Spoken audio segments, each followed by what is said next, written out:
Magandang araw po sa inyong lahat mga kapatid. Kindly like, subscribe, and share po. Maraming salamat. Umpisahan na po natin. Unang pagbasa. Pagbasa mula sa ikalawang aklat ng mga hari. Noong mga araw na iyon, nang malaman ni Atalia, napatay na ang anak niyang si Ocozias. Sinikap niyang patayin ang lahat ng kamag-anak ng hari. Ngunit si Joas na anak ni Ocozias ay naitakas ng tiya niyang si Josaba na anak ni Haring Joram at kapatid ni Ocozias. Itinago niya ito pati ang tagapag-alaga sa isang silid, kaya hindi napatay ni Atalia. Pagkatapos, dinala niya ito sa bahay ng Panginoon at doon itinago ng 6 na taon habang si Atalia ang naghahari sa lupain. Nang 7 taon ng pamamahala ni Atalia, ipinatawag ni Joyada ang mga pinuno ng mga Kriteo at ng mga bantay sa templo at isinama sa loob ng templo. Pinagtibay nila noon ang isang kasunduan sa pangalan ng Panginoon. Pagkatapos, iniharap sila sa anak ng hari. Sinunod ng mga pinuno ang lahat ng iniutos sa kanila ng saserdoteng si Joyada. Isinama nila kay Joyada ang kani-kanilang tauhan, pati yaong hindi nakatalagang manungkulan kung araw ng pamamahinga.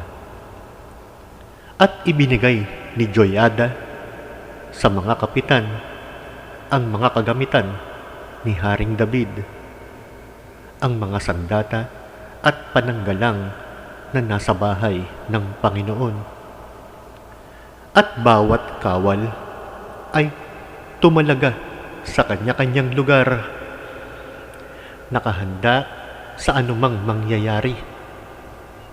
Ang iba'y sa gawing timog, ang iba'y sa hilaga, sa paligid ng altar at ng tirahan ng hari. Inilabas ni Joyada ang prinsipe. Kinoronahan niya ito. Iniabot ang aklat ng kautusan. Binuhusan ng langis at itinalagang hari. Pagkatapos, nagpalakpakan sila at nagsigawan. Mabuhay ang hari. Nang marinig ni Atalia ang pagkakaingay ng mga bantay at ng mga tao, pinuntahan niya ang mga ito sa bahay ng Panginoon. Pagdating doon, nakita niyang nakatindig ang hari sa isang mataas na lugar tulad ng kinaugalian. Ang mga kapitan at ang mga taga-ihip ng trompeta ay nakatayo sa tabi nito.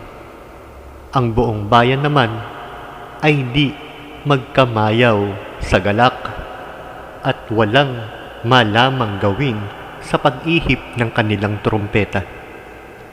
Nang makita ito ni Atalia, sinira niya ang kanyang kasuotan at malakas na sinabi, "Ito'y isang malaking kataksilan." Iniutos ni Joyada sa mga kapitan, ilabas ang babaeng iyan at patayin, pati ang sino mang susunod sa kanya. Ngunit huwag silang papatayin sa bahay ng Panginoon.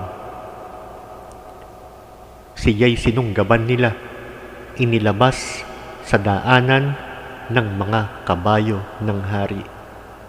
Papasok sa palasyo at doon pinatay.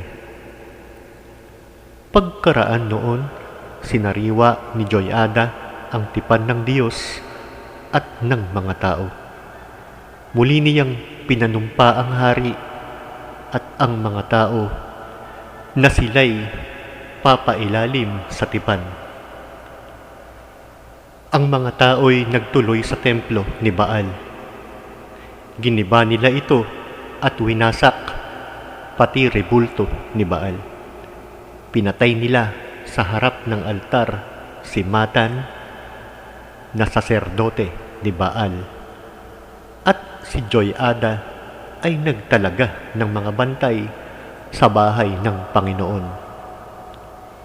Nagdiwang ang bayan at naging mapayapa sila muli nang patayin si Atalia sa tirahan ng hari. Ang salita ng Diyos. Salamat sa Diyos. Salmong tugunan. Ang atin pong itutugon. Pinili ng Panginoon maging tahanan ang Siyon. Ang iyong pangako sa lingkod mong David, huwag mong babawiin. Ganito ang iyong pangakong habiling. Isa sa anak mo ang gagawing hari upang mamahala matapos na ika'y pumanaw sa lupa. Tugon, pinili ng Panginoong maging tahanan ang Siyon.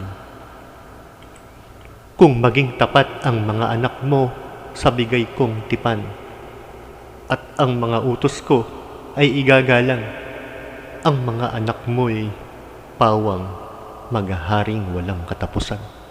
Tugon, pinili ng Panginoong maging tahanan ang Siyon. Pinili ng Poon na maging tahanan ang lungsod ng Siyon.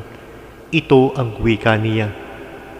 Doon ako titira panghabang panahon. Ang paghahari ko'y magmumula roon. Tugon, pinili ng Panginoong maging tahanan ang Siyon. Sa lipi ni David, ako ay kukuha ng haring dakila upang maingatan ang pagpapatuloy na pamamahala. Yaong kaharian niya ay uunlad at mananagana. Ang kaaway niya'y mga papahiya.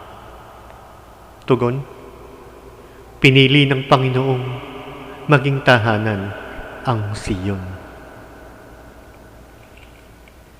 Ebanghelyo. Alleluia. Alleluia. Alleluia. Mapalad ang mga dukha na tanging Diyos na lumikha ang pag-asa at adhika. Alleluia. Alleluia. Ang mabuting balita ng Panginoon ayon kay San Mateo. Papuri sa iyo, O Panginoon. Noong panahong iyon, sinabi ni Jesus sa kanyang mga alagad, huwag kayong mag-impok ng kayamanan dito sa lupa.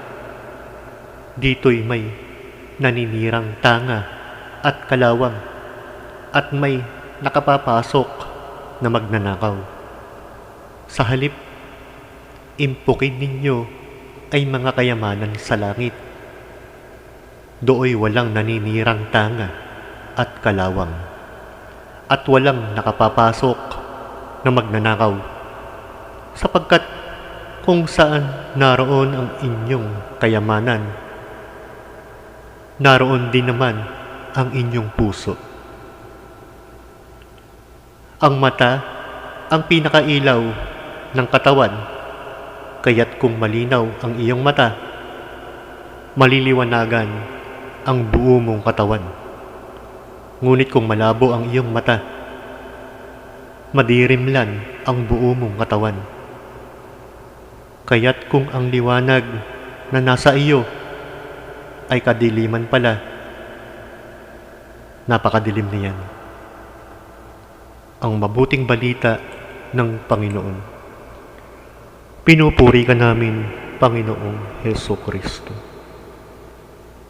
Sa ngalan ng Ama, ng Anak, at ng Espiritu Santo. Amen. Nawa ay pagpalain tayong lahat ng ating Panginoong may kapal. Amen.